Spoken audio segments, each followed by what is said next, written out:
All right. All right. Let's see.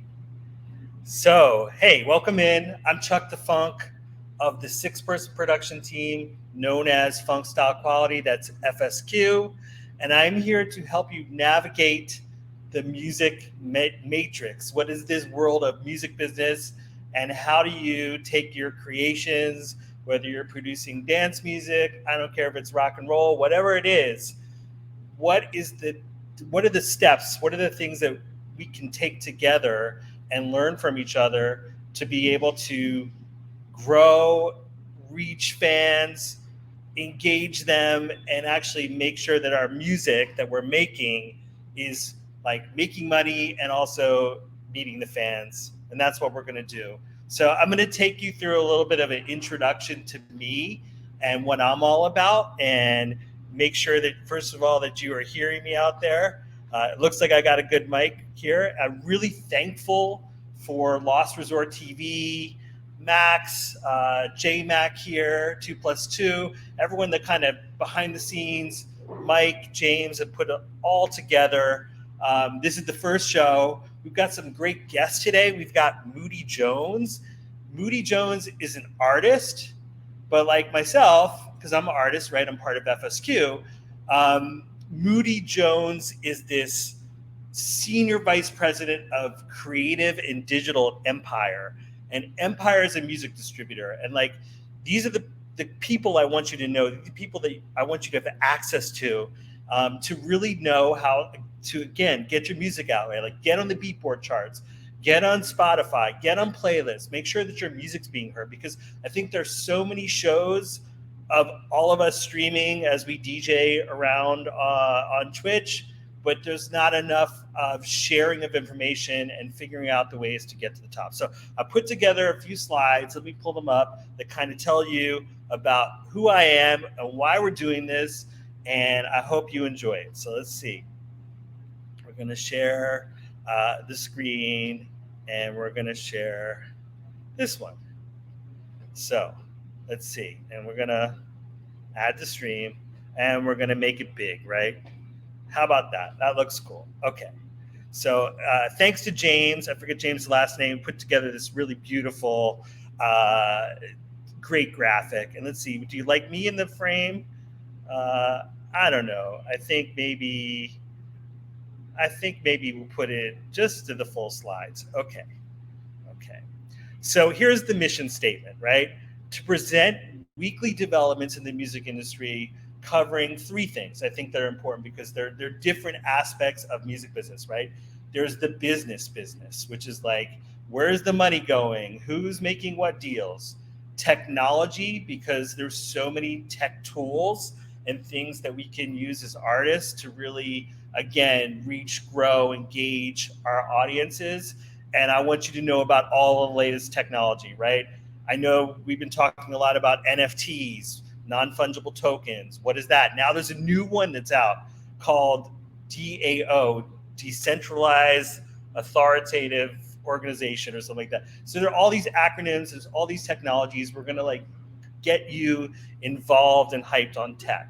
And then I think culture, right? Because there's all kinds of things that are happening in the culture. I know there are other news shows that really go into that, but we'll definitely cover on that. And with the goal of doing business, tech, and culture, the goal is to uncover what it means to you, the independent artist, and how we can apply all these evolutions going on in business, tech, and culture to independent artists, how you can evolve your own career, okay? So this mission, the lens is specifically focused on dance music artists, but we're going to be inclusive of all genres. I want to hear from you, right? Okay.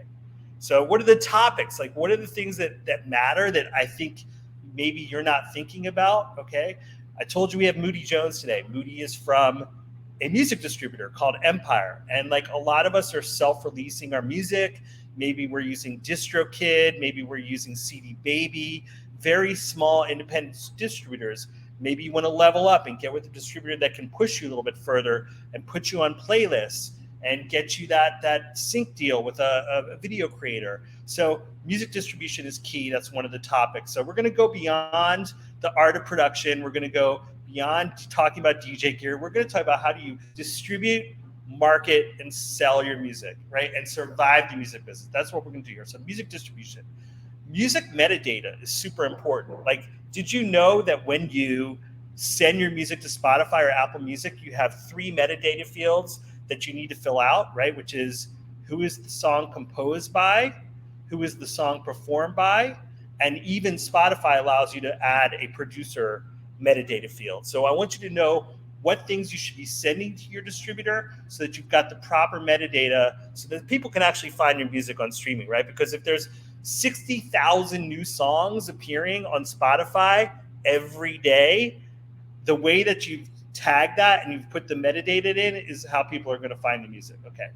Another huge topic that we're going to discuss on the show is music publishing, right? Because if your song is being played on the radio, well, maybe not in the US, but abroad, if your song is being streamed, you actually can get what's called a royalty, an actual like extra little penny.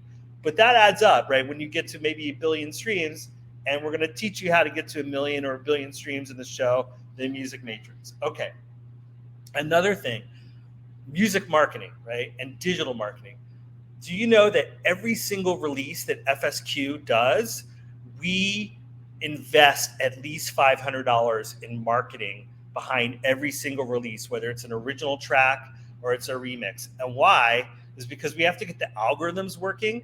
So like we just can't just release music and expect it to perform without putting a little bit of spend into Google, into Facebook. There are other platforms we're going to talk about, and you'll learn how to take a little bit of money and really push that so that your music is successful and then your overall career is successful. Because releasing music without a budget, and you're going to have to figure out where you're going to get that money from, it becomes a virtuous cycle that once you start investing, then you're going to see more return. So we're going to talk about digital marketing. We're also going to talk about traditional marketing, like how do you deal with working with a PR rep? Infamous PR is behind Lost Resort TV. They're doing a great job. I work with a PR firm out of the UK. How are they getting my music or your music to the ears of someone like a Francois K or a Louis Vega or someone big in the dance world? Because those people playing your records, when they're out like at a big festival and your record comes on and everyone's Shazamming it, if you've done the metadata right, if you've done the distribution right, that's going to add up to a lot for you. But you also need those tastemakers and those blogs and those publications talking about your music. So that's another thing. The latest tech tools and services designed for independent artists. That's super important. I'm trying to think of something that I've used recently. Like I used a platform called Rise.la. What Rise.la did was it automated all of my advertising for Spotify and YouTube. It did a little bit of funky things with my music and the algorithms, but it at least got me another 500 followers on Spotify that I needed to have for my next release. Because every time you release something on Spotify and you have your followers, they're going to get that music dropped into their release radar playlist. So they're tools. Okay. We're also going to talk about record deals. Okay. What are the key points in a record deal, right? Like how long do you have masters up for? So look, these are all of the things that we're going to cover, right? Just to see what's going on. All right. So going back, okay, we're going to talk to Spotify. We're going to talk to Apple Music. If there's a company you want us to talk to, please let us know. My email is really easy for FSQ. It's fsqofficial@gmail.com. And we need #POL. That means proof of life. I want to know that you're here. I'm like sneaking back and forth in the chat and while I go through these slides. I really appreciate you being here. And we need that proof of life. Okay. It makes for a great show. We're going to have big guests. So this is super important, right? Okay.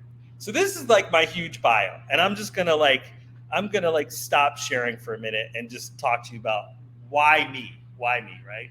So I started my career as a cartographer. That means someone that makes maps. And there was no map making and any of that available back when I was growing up. So I decided that I wanted to be a musician full time.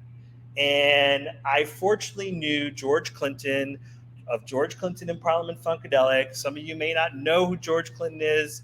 Look him up. Look up the universe that is Parliament, that is Funkadelic. Okay, so I toured with George Clinton and Parliament Funkadelic. But I won't tell you how old I am, but I do come from an era when we had to actually make CDs, right? There was a company called Disc Makers, which today is called CD Baby. The reason why it's called CD Baby is you would actually print CDs. So I went out and had an album, a self-released album. I had a record deal with Warner Brothers. They dropped me from their label. I pressed these CDs, and I would put these CDs in envelopes, some vanilla envelopes with that little hard card that we printed Kinko's. That's a throwback for you people. That was a place you would make copies. Like today, I think it's something of FedEx. And we would send out CDs with our music to college radio stations and pray that it would get heard, right? Like, so this was the music industry that I came up in, right? We recorded our music to tape, right? The Pro Tools and Ableton of the world, they were not available then. So there was a lot of money and time and intensity that went into making music. And I learned a lot touring with George Clinton Parliament Funkadelic. But I knew that it was time to get a career that made a little bit of money. So I went into broadcast media, and I produced 2 shows, one for CNET, which covers technology, and one that covers for the Wall Street Journal. I did that, but I was really most happy being a musician. So being a musician changed, right? Because MySpace came along, and now there is Ableton and there is Pro Tools. And so I had to learn a whole new set of tools in terms of how to, reach an audience, how to grow that audience, and how to monetize that audience. And I was super fortunate that in about 2012, I met Soul Clap, the amazing E-funk, electronic funk, dance music, legendary duo. I met Soul Clap, and Soul Clap wanted to collaborate with George Clinton. And lo and behold, I learned a lot through Soul Clap, and then created FSQ as a new music project to deliver funk style quality music. And so my journey, I think, from going from old school musician to a little bit corporate and working in technology, which I'm going to show you a little bit about, to kind of going into the world of dance music, I think there's a lot that I can share with you. And we're going to be doing that here on Navigating the Music Matrix with yours truly, Chuck the Fonk of FSQ. Okay, so we'll show you a little more slides, and then we're going to go to Moody Jones in just a minute. And I'm going to just tell him we'll be bringing him on. I'm excited to have him in about 5 minutes. I'm excited to have Moody Jones on because I feel like his career is very similar to mine in that he's a full-time musician, but he's working in the music technology space. So we'll get over to Moody in a minute. Okay, so let's go back to sharing slides. And okay, back to the slides. Okay, can you see that? Let's see if that's showing. Okay, add to stream. Okay, so you don't want to read all this. I just told you my bio, okay? But we got some pictures. So here's me with George Clinton. I won't say the year. Well, I'll say the year. Okay, it's 1993. So it was like almost 30 years ago. I met George Clinton. Here's a picture of me on stage playing, I think, in Saginaw, Michigan with George Clinton. You can see I have long hair and all that. Okay, so what happened next? My partner, Saadi Dawar Ali, may he rest in peace, he is George Clinton's nephew, and we decided that if we put Soul Clap together with George Clinton, that Saadi and I could kind of kick up our own dance music project, which is called FSQ. You see myself with George Clinton here, and Saadi with Soul Clap and G Coop. G Coop is an FSQ. He is an 8-time Grammy-nominated producer. So you can see George Clinton with Saadi and Soul Clap in the studio. A little bit more of the journey, right? So here is FSQ with Soul Clap behind the scenes making the music video for In the Car with Soul Clap. And you're probably wondering who this guy is, the weird gray hair and red jacket. That is Sly Stone. So as part of this collaboration, we brought in Sly Stone with George Clinton and Soul Clap in the studio. Okay. And more pictures of me on stage. But look, there's a tech side, right? So you see this headline here. It says Warner Music and Cisco, the giant technology company, extending a web partnership. And then I was at a company called Acquia, and the little headline says, Acquia has launched a new enterprise platform for companies to create and manage rich social websites, and it signed Warner Music Group as our first enterprise customer. What that means is what I've been doing for like the last 7 or 8 years is providing technology infrastructure to the record label. So how do Warner, Sony, and Universal launch artist websites? And that's been a big part of what I've been doing, right? And there's like one more slide on this, right? So I worked at a company called Gracenote. What Gracenote does is two things. Gracenote allows you to identify music. So Mixcloud, anytime you upload a DJ set to Mixcloud, the way that Mixcloud is able to identify what songs and allow you to host that DJ set on Mixcloud, it's using Gracenote's content identification technology. So I worked there for about 2 years. The other thing that's cool that Gracenote's doing is it's listening to the music and it's saying like, oh, this song is 30% disco and this song is 20% house. It like can actually use artificial intelligence to listen to the music to know what genre it is. Okay. So that's enough about me. I have a website called Music Data Pro, and on the website is something called the Focusrite Guide to Releasing Music. We're going to step you through that, like, right? So one, preparing your music for releasing and mixing it and choosing a mastering agent and or using a mastering service or software. We're going to help you go through step 2, copywriting your songs, clearing samples, and pitching your final music product to record labels, okay? Part 3, we're going to help you get registered as a songwriter and negotiate terms with a record label if that's something you want to do. If you want to go out with a record label or if you want to be self-released, we're going to help you do that, right? And finally, part 4, how to self-release with the digital music distributor and preparing the metadata that's necessary for your release. So I think that's a good place to stop and go on. We'll come back to the music business of the week, but I think that's a good place to stop and bring in Moody. So I'm going to stop sharing. Okay. And I am going to bring Moody into the stream. All right. Let's see. Hey, Moody, can you hear What's me? up, Chuck? Hey, how are you today? I'm doing good, man. How are you? Good. All right. Well, Moody Jones is the Senior Vice President of Digital and Creative at Empire Music Distribution. Did I get that right, Moody? That's correct, yeah. Yeah. So I was just talking about the steps that artists would take to, either go get a record deal or self-distribute and self-release. And I think it's really exciting to have you on navigating the music matrix for a couple of reasons. One is that you're also a musician, so I think you understand the I don't want to say the plight. Let's say the opportunities that are out there to actually like reach an audience, grow and engage and release music, whether that's individual EPs, albums, or remixes. But I think also being that you work in a distributor, you know how to be successful and make sure that your artists are reaching and maximizing their effort that they put behind their release. So I don't know where to start as like on the musician side or the business side, but can you give us like a little bit of background, like how you got into the space of the music tech side, and then a little bit also about who Moody Jones is, the artist? Sure. So, I started off.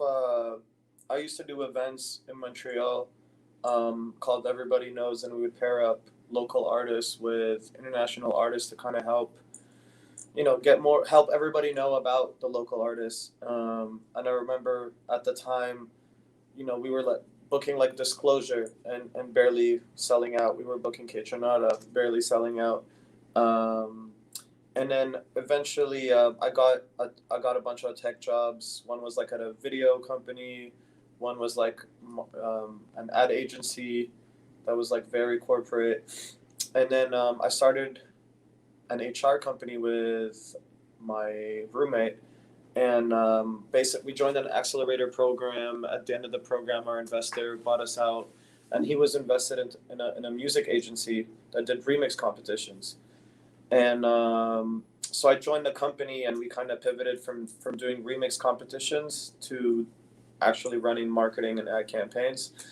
And from there, things really took off. We were working with every major label. We worked on tons of major releases from Celine Dion all the way to Frank Ocean and Drake.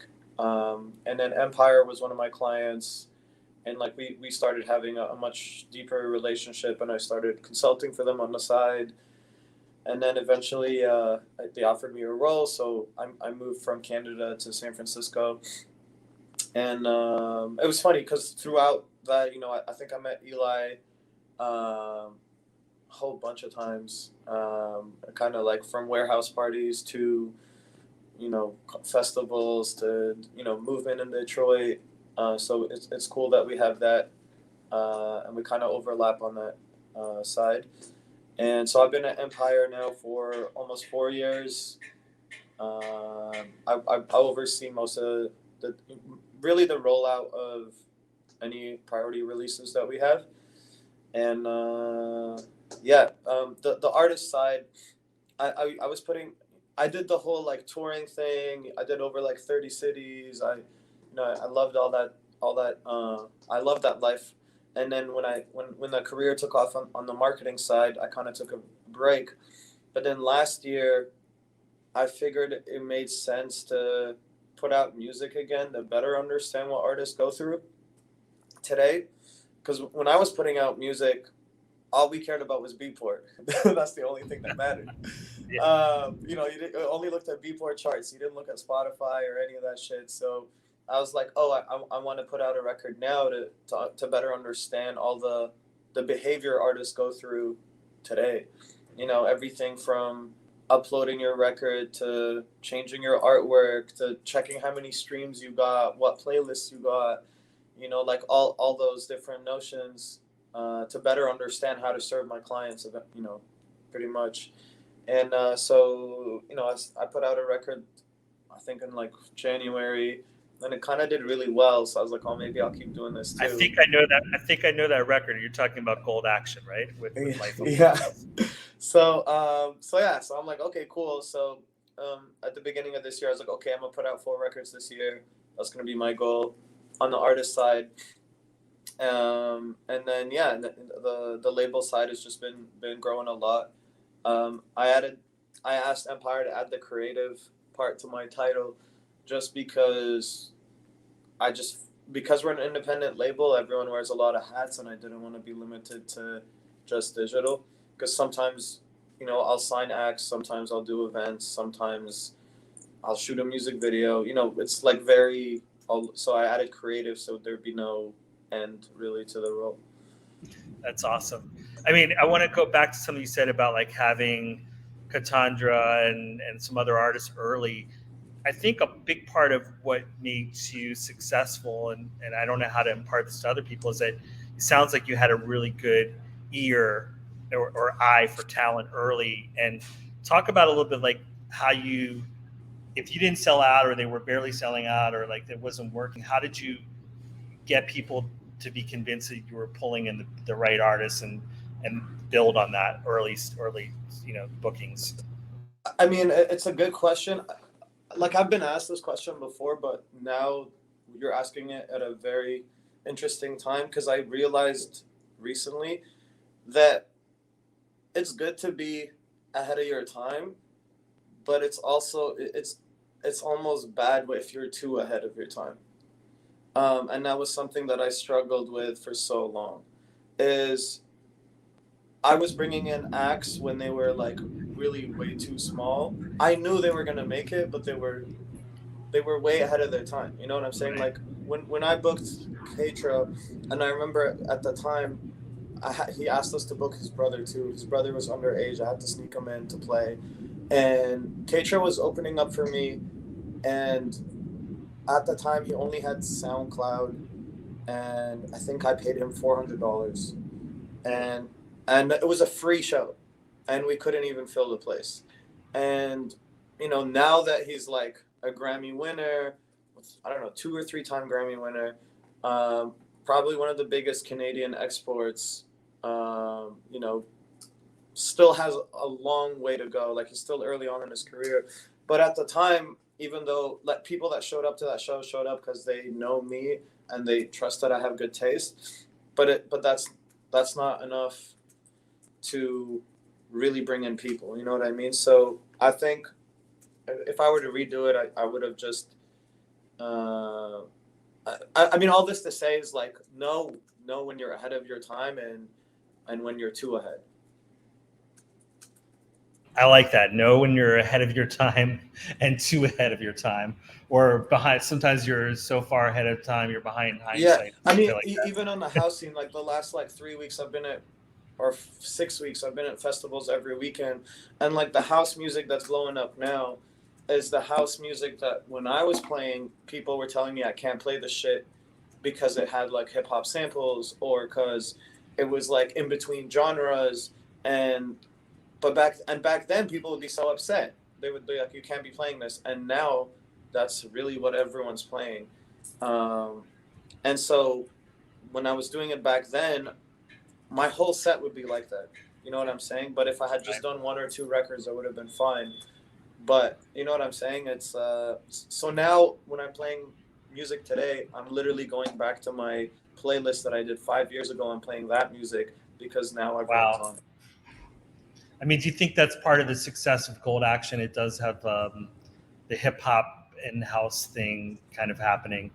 Yeah, I love that record so much. Phil who wrote the Life on Planets. Well, he killed that record, but I was like, this one's a hit. Like we have to go all out on this, and I like just I heard it and I knew it was different. I knew like that. Hey, like let's invest in this. Let's go to distance on it. And I yeah, think and like we go that ahead. word invest is important because I was just talking about that in the intro to the show. Is like I personally spend about $500 on any remix release, even if it's on a label. I'll take some of my own budget and put like maybe into Google, YouTube, TrueView ads, or some Right. Facebook. And so one of the things I want to help people understand here on the Music Matrix is if they have a little bit of money, how to invest that. So what were the things that you did with Gold Action as far as investing to make that record success? Because it's over 1 million streams now, and I don't think that reaching 1 million streams is impossible, but I definitely want to impart some wisdom to people tuned in today so they understand how they can make that kind of success happen. I mean, the Cool. So record's got to be good. The record's got to yeah, be good. for sure. I mean, that's what I mean. Look, the better your music, the cheaper it is to market it. That's always you know what I'm saying. So, and that's how I think we've been good at our. I've been good at my job is I won't take on projects that aren't good, so that way the marketing is always easy. But with Gold Action, like everything from like if you go look at the artwork, even the artwork was really different than any artwork you'd see on most records. So, and that was really important to me because a lot of times I remember like even if I look at like I can remember how like a fabric, number 62 looked like. You know what I'm saying? Like certain things like that. Those things still resonate to me. So visually, even the artwork had to be special. Because even if I only had 5,000 streams or whatever, those 5,000 people are gonna look and see what it looks like, and also now they have an idea of how Phil looks like and how I look like, and then they might want to dive into more and get to know us a little bit more. Now that they see a face, they're like, oh, I wonder what else they do. I wonder what else they've written, things like that, and yeah. And like there was a lot of detail here, like the eyes on the vest, that's something. That's the logo for Everybody Knows, which was the label that put it out. The necklace, that's actually my necklace. I wear that all the time. Phil talks about finding the magic lamp, so that's why the lamp in Istanbul. So that's why we have that there. And yeah, and like the designer was like a guy from Russia that I've been following for a while and wanted him to be a part of it. And then and that was just on the artwork. You know what I'm saying? So and then going on to the True View ads, which you touched on. Like we ran ads on Targeted because it sounds like the melody is the same as Show Me Love. And so we targeted people who would be searching for the song and end up getting this because then they'd have something to say about it. You know what I mean? Either it'd be like, hey, they ripped it off, or hey, this sounds like it, or hey, this is just as good, or they don't even realize that there's a connection and they just like the record because it sounds familiar. And on TrueView, we didn't go really hard, but I know on the influencer side, I think it was Super Slutty Snake that like really picked it up, and he put it in a meme. And Who's that super? Who's that super Slutty Snake? Who's that? So it's a page on Instagram that trolls the dance scene. Okay, I'm gonna follow. Or the party scene. Okay. And like he posted something about and used the song in it, and I think I don't know his when he posted it, it got like 100,000 views or whatever, but then a bunch of other pages picked it up. So just that one meme ended up having like 5 million views. Wow. And so a lot of people had heard the record but didn't realize it was ours. And that's really where it became the strongest, because the record wasn't too housey, where if you didn't like house, you'd be like, what is this song? So it wasn't too intrusive, and so people with an open mind got into it. And yeah, I think till now people are still using the song for videos and workout videos, which is really cool. And then I think what was important for me is every step of the way, like how can we do things differently? You know, let's make the artwork different. Like even the record, if you hear it, it doesn't sound like it's mastered properly. It sounds like it's a little bit rough. I like that. I wanted everything. I wanted it to sound different. I wanted it to look different. I wanted to market it different. We don't even know what to call it. Is it a house record or is it not a house record? You know, maybe G house or hip hop house. Yeah. Anyway, I want to welcome in Destruction. I see you in the chat. You are watching the first ever episode of Navigating the Music Matrix with FSQ here on Lost Resort TV, and we're so honored to have Moody Jones, who's the Senior Vice President of, I think I'm going to put creative first, Senior Vice President of Creative and Digital at Empire, and is also an artist named Moody Jones. And we're talking about his record, Gold Action, with Phil Celeste, Life on Planets. Now, you talk about investing, like two questions. One, can you tell us how much you invested overall in the marketing of it?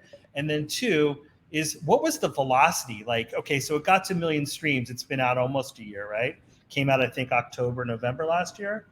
No, it came out in October 5th. And Okay. then in January, we took it down for 3 months. Oh, wow. Yeah. And then, so technically it's only been out for like 7 or 8 months. Okay. So what were the velocity like? Like, was it like, oh, now it's at 10,000 streams. Now it's at 30,000. Like, how did that velocity go? And was there like one particular playlist that just took it up? No playlist took it up. I think that was the thing that was like made us the most proud about it, is all of it was really marketing or word of mouth. No, like when it came out, we had no playlists. And I think after 2 weeks or 3 weeks, it was at like 50,000. And that's what was cool, is everything we did, we were able to measure. Like, hey, we did this and went up 10K. We did this and went up 50K. We did this, went up 100K. And but I'll go back to your question about how much did you put in. Honestly, I treat it, for me, it was like I said, it was like a case study. I was just trying to see what it would like, what it's like to be an artist now. And honestly, and anytime I had some extra cash, I'd just put it in. You know, it's to me it was like it's a savings account, right? Okay. That track is gonna end up being giving me revenue every month. So if I put in a little bit of money and it grows, guess what? After 3 months, when I see my statements, I got money back. So to me, that's like a stock that I'm investing in, you know? That's what I'm telling people that. I'm telling people Yeah. that all the time. Yeah. Yeah. And Invest it. I was surprised. I was like, what? Like, and so every time I saw a check come in, uh, which first of all, it was weird because I get my paychecks from Empire, and then I would get payments from Empire, and I was like, "What's this payment?" I had no idea what it was, and I had to message accounting, and I said, "Hey, like, why did I get paid extra this month?" And they're like, "Oh, I don't know. Let me Oh, go check." they commingled them. Yeah, and Yeah. it was actually the royalty from Gold Action, and I was like, "Oh, really?" I'm like, That's pretty decent."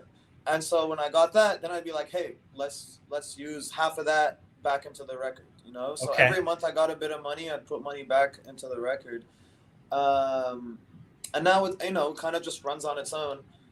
And yeah, so like I can't tell you exactly how much was spent, but like I know that I continue to spend on You it were whenever. reinvesting. Yeah. Yeah, to me that's just like, hey, I can chill, and for the next year royalties are going to come from it, and that's cool. And speaking of royalties, how did you handle your music publishing? I imagine that being you're Canadian, you're a registered songwriter with SOCAN, which is a performance rights or performance royalty organization. Can you tell us a little bit about the publishing, how you covered that? Sure. I mean, so like when I put out the record, everything was good, and then I think Phil had hit me up, who's Lifelong Talents, and he's like, "Hey, like by the way, who are you doing publishing with?" And I was like, "Oh, I'm not even sure. Like I haven't put out records in so long, I don't even remember what I'm." And then he's like, "Oh, you should sign up here. You should do this." And that again, that was really why I wanted to put out a record, is to understand and learn. You know, it's one thing being on the other side, getting the record once it's done and promoting it and pushing it out, but I wanted to learn, hey, this is all the things, these are all the different layers an artist has to go through. These are all the loopholes or hoops they have to jump through. And so Phil introduced me to somebody. I signed up for publishing.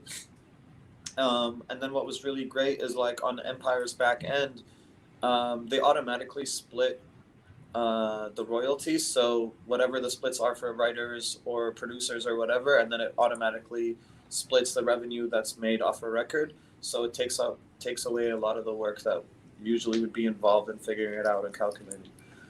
That's cool. It's on the back end. Yeah, there's So a system called Backstage, okay. which is really the back end of Empire, and that's for all the artists, labels that are signed up, and they can get paid right away. So if I'm not an artist, my label, like for instance, I'm on Soul Clap Records, and the distributor Soul Clap Records uses InGrooves, and there's a certain level of service that they give. A lot of the artists that I think that are tuning into our show are using independent distributors, or like really self-serve for like DistroKid or CD Baby. If an artist is like on the come up and they're maybe they're self-releasing on their own label, how would they get the attention of Empire, and where do you see Empire in the world of music distribution for like dance music artists? So on the distribution side, I think that's something that Empire as a company is kind of phasing out. For the reason being, like you said, there's just so many alternative solutions that I think we existed in a place where we were a hybrid, where we did hybrid deals, but more and more we're trying to become, more and more we are just, we're more a label. And then within that label, you can have different sub labels that are on the distribution side. So let's say if Soul Clap were to sign up to Empire, Soul Clap could get a label deal, and then everyone they sign up can go under a distribution deal under Soul Clap. You know what I'm saying? And so they don't do, Soul Clap would distribute for them, and then all the splits would happen on Soul Clap's end. And in terms of like attracting, I think for us it's really, we just like seeing real fans.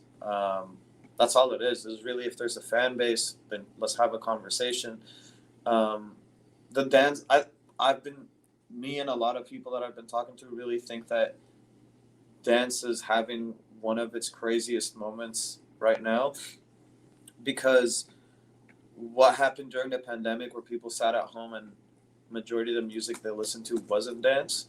And so as soon as doors started opening up, people were, they've had enough hip hop, they've had enough of like chilling at home music, and now they're outside and they want to listen to like dance music. You know what I'm saying? Uh, Being cooped up for so long just caused a surge in the dance scene, and you can see it right away just from like the changes in some of the budgets that promoters and venues have been throwing at artists right now. Okay, I'm so appreciative of your time. Again, if you're just tuning in, this is the Music Matrix, and we're navigating it with FSQ. I'm Chuck the Funk, part of the 6-person production team FSQ, and we're talking to Moody Jones, the creator of the amazing hit Gold Action with Life on Planets. He's also the SVP of Creative and Digital at Empire. So, last 2 questions for you. What are you excited about in the Moody Jones world, like as far as like new songs that you have out or coming up, and what exciting things or projects are you going to be pushing in Empire that you can talk about at least?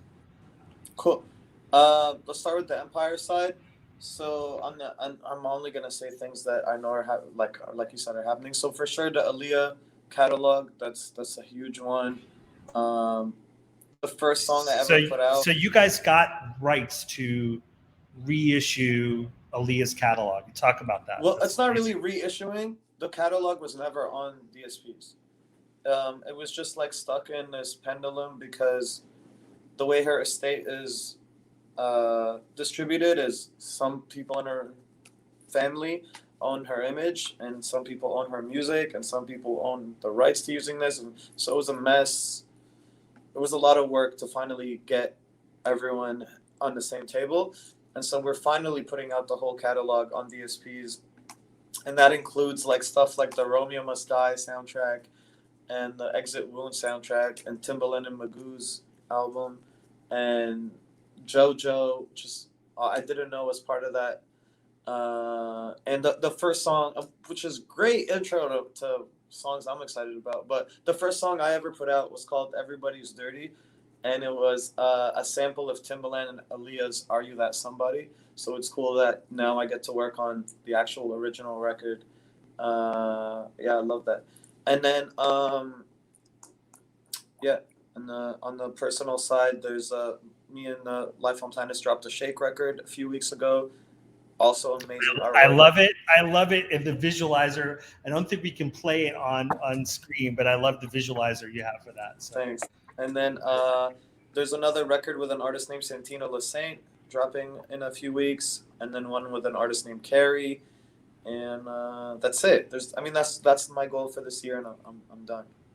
Well, listen, I want to bring you back. This is I didn't tell you today was the first episode of Navigating Music Matrix, but I wanted to be the first guest because I'm so excited about this. And let's check back later in the year when we hear about the successes of some of those records, and also when Shake reaches a million streams. So, yes, sir. Yeah. All right, Moody, I really appreciate your time today here on Navigating Music Matrix, and I'm really super appreciative.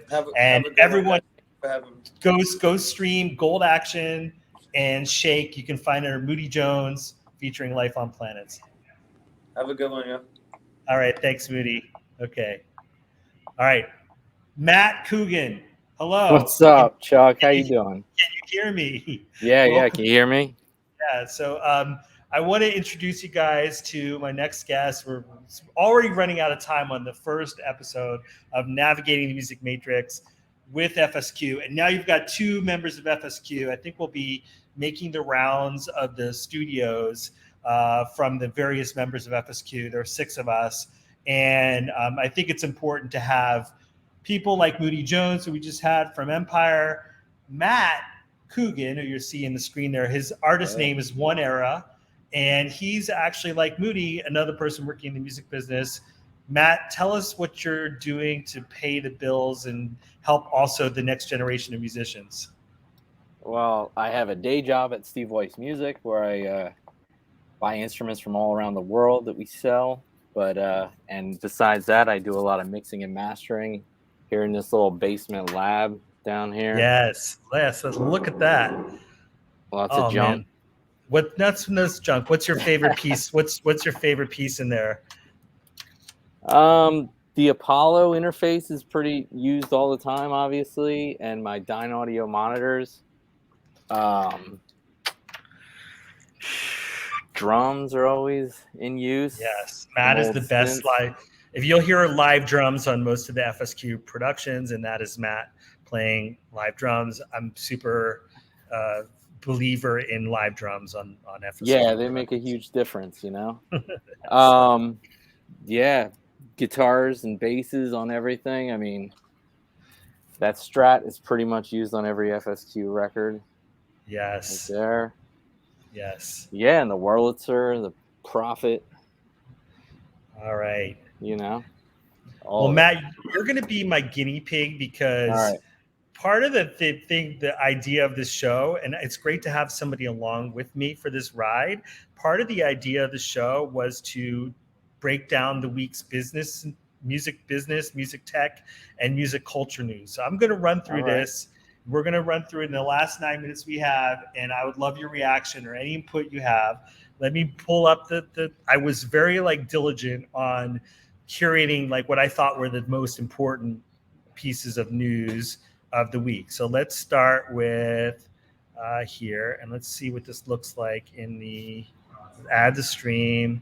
Okay, so I think we're both in the thing, right? We can go forward. All right, cool. So I put as the top story of the week, UK artists are granted visa-free touring in 19 EU countries. Because Brexit screwed it up for all of the, and I think of the dance music world, look, it's the middle of the summer, music business news is a little bit slower, but to me, this was the biggest news item of the week, right? Yeah, what are they doing now? They're applying for visas for a short tour? Right, they were. And the thing that's interesting about this is that it says there's no idea what a short-term tour would be. But look, my partner, or our partner, Saeed Al-Achad Ali, and I went off to play the UK, and we didn't have what is called an invitation letter. So if you are a U.S. artist and you want to go DJ or perform live in the UK and you don't have a booking agent that's worked out your visa, you better be doing it for free or somehow get them to pay for your airline ticket and then get an invitation letter. So I did get an invitation letter to work in China for my day job. So they had to totally go through the consulate and give them my whole itinerary of where I was going to be and stuff. If I was visiting, it would be fine. What were you doing in China? Buying gongs, man, to sell. Gongs? Yeah. Yeah, I was in Wuhan, man. Oh, man. But 5 years ago. Yeah. Okay. Well, these two articles I didn't really get to digest because I think what they say to me is what's happening in the independent sector. But Warner Music Group and Sony Music reported crazy earnings, $1.82 billion for Sony.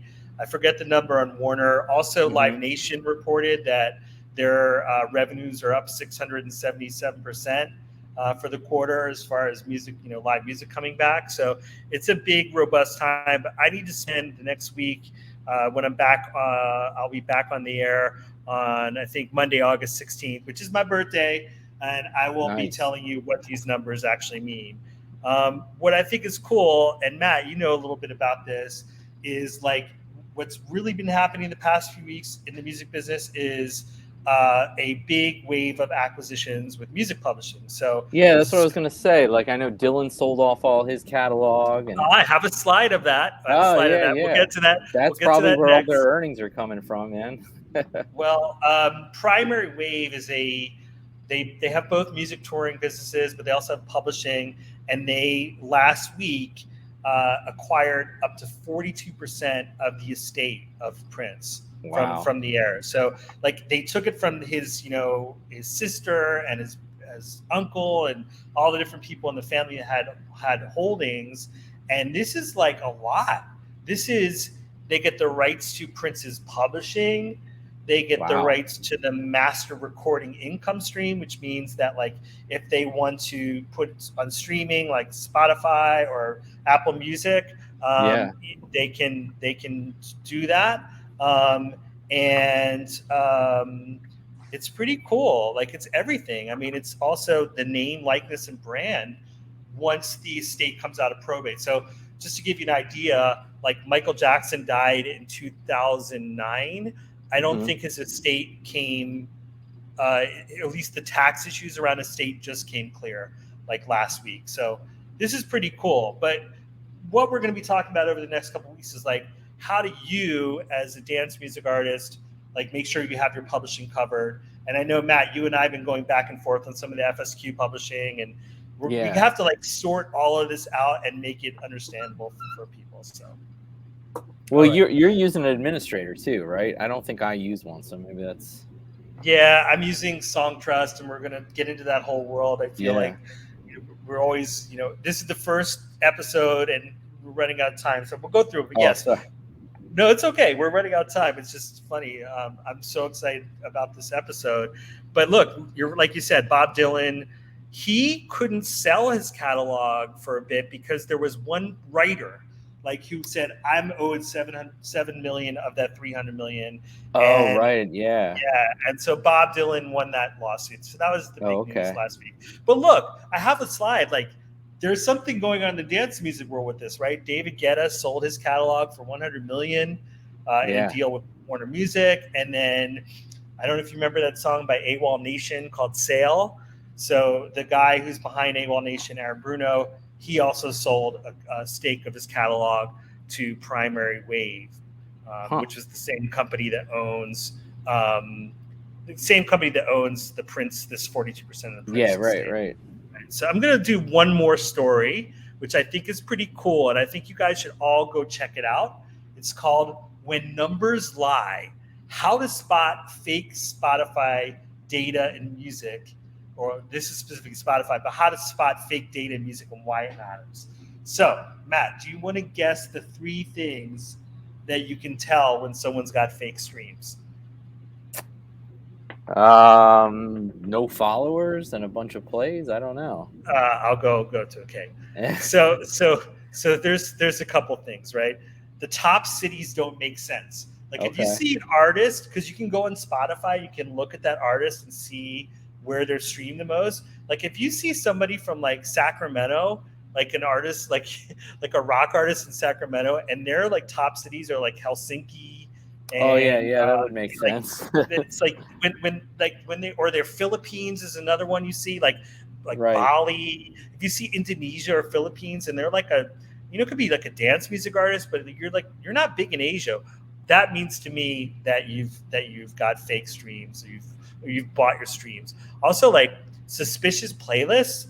Like if you see a playlist that has a bunch of different types of music on it, and a bunch of like thousands and thousands of followers, that's another one. Okay. Huh. Yeah. Okay. Also, the biggest one, which I think is really cool to see here, is the Spotify ratio is off. You know what's the Spotify ratio? So the Spotify ratio is the number of followers to listens. So if you have 1 million followers, but you only have 1,000 monthly listeners, you've probably bought those followers, right? Like you want to have like 1 million followers and 1 million listeners. So anyway, I'm going to stop sharing, and I'm going to bring us back to that beautiful studio. Matt, you're in outside of Philadelphia, right? Yep. Yeah. So we're got 50 seconds left. I think what I'll do is I will share. There's not even enough time. Anyway, again, I'm Chuck the Funk of the 6-person production team, FSQ. That's Matt Coogan over there. And he's also with FSQ. We'll be back next week with a bunch of guests, and we'll be breaking down that whole music publishing thing. and bringing you lots more topics. So thank you again to Lost Resort TV and to Twitch and to JMac and to Plus2 and everyone that's helped put this together. Matt, thank you too. All right. Yeah, you're welcome, man. Thanks for having me on. And we need hashtag proof of life. So email us at FSQ official. Anyone you want to see on the show, FSQofficial@gmail.com. All right. Peace. All right. Take it easy, Chuck. All right, see ya.